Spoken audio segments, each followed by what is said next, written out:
What's up everybody, Uncle Cat here. This time I'm going to do a review on Skul. Okay, Skul the Hero Slayer. So, it is a roguelite action platformer where you play as Skul, aka Little Bone. Now, this little guy I'm playing has the same energy as the knight in Hollow Knight. He's small and cute, looked down by nearly everyone, uses a stick as his main weapon, and most importantly, they commit. Yes, my little war machine. Well then, let's find out what makes him so special.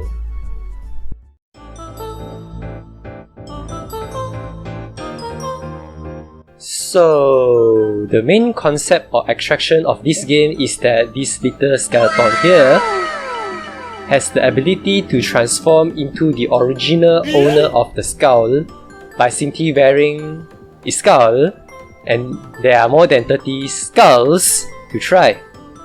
The best part is that pretty much each and every one of them has their own unique concept of gimmick.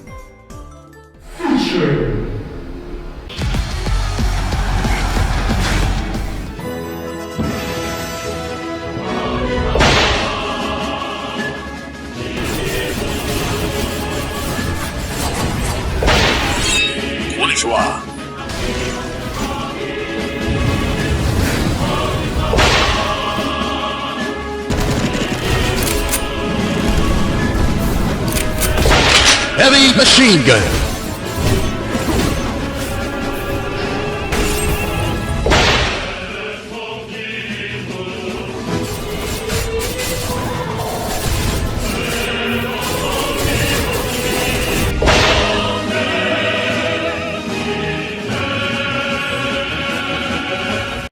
Okay, so the catch here is that you can only hold 2 skulls at once and swap to one another with a short cooldown. The game even made swapping as a focus mechanic with items, buffs, and swap skills included in it. It's like tag team but with one person, or skeleton. A personal tag team, I guess.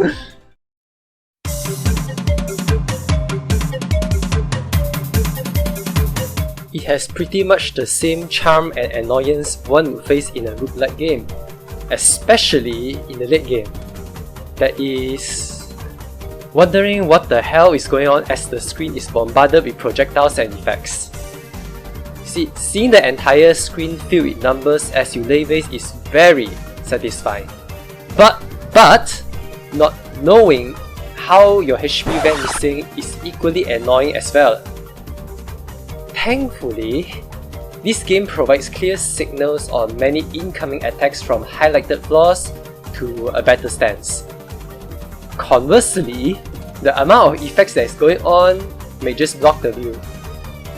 For a game that has limited healing and a strong demand on recognizing enemy movement patterns, I can see why this may bother someone.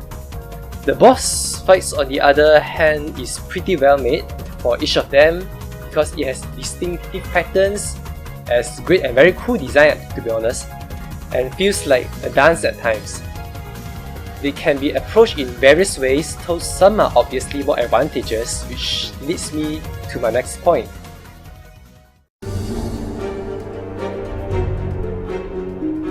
Okay, so what I like the most about this game is how they treat the normie, the common skulls and items. Be honest with yourself. You get orange bling bling, the other becomes a fling thing. This is not the case in Skul, as all skulls except for your starting Little Bone and the one with Dead Cell reference can be upgraded to legendary status and unlock its full potential that fit their playstyle. A common skull like the Kalia Recruit went from being a buddy summoner into an army summoner.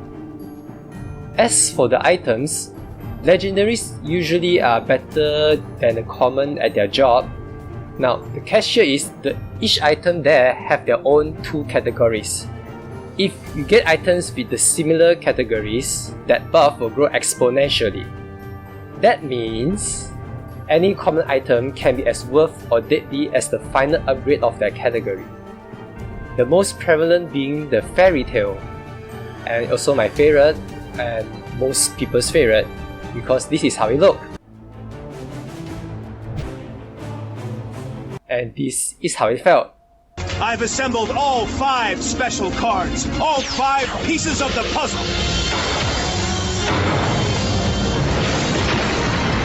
Exodia, obliterate!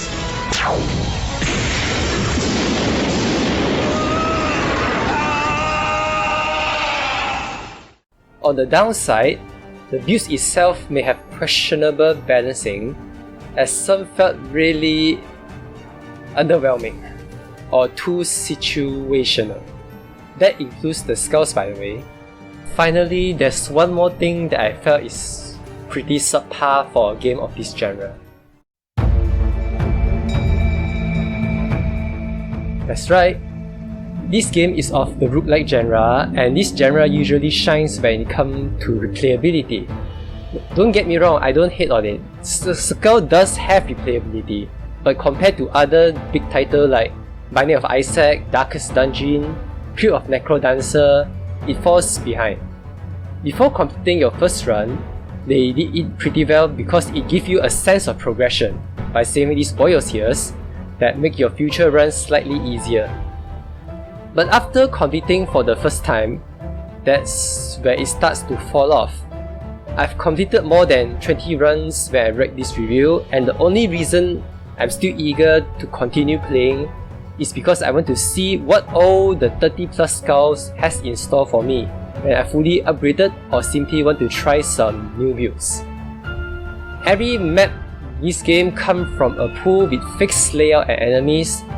All the bosses are story related and therefore is static and the same. The only progression after the first completed run is the castle renovation, which is purely cosmetic. The game can get repetitive relatively fast, but for a game that costs 39 ringgit, I think the price is still pretty much worth it. So that's pretty much all I have for this potentially great game. I'll be giving it a good 7.5 out of 10. Not a masterpiece, but not too shabby either. This game came out of beta not long ago, I believe it's around January. I do have some hopes for the future updates or DLC contents that fix the problems I mentioned. I even made a Reddit post about it. Thank you for watching, do like and subscribe, and have a nice day.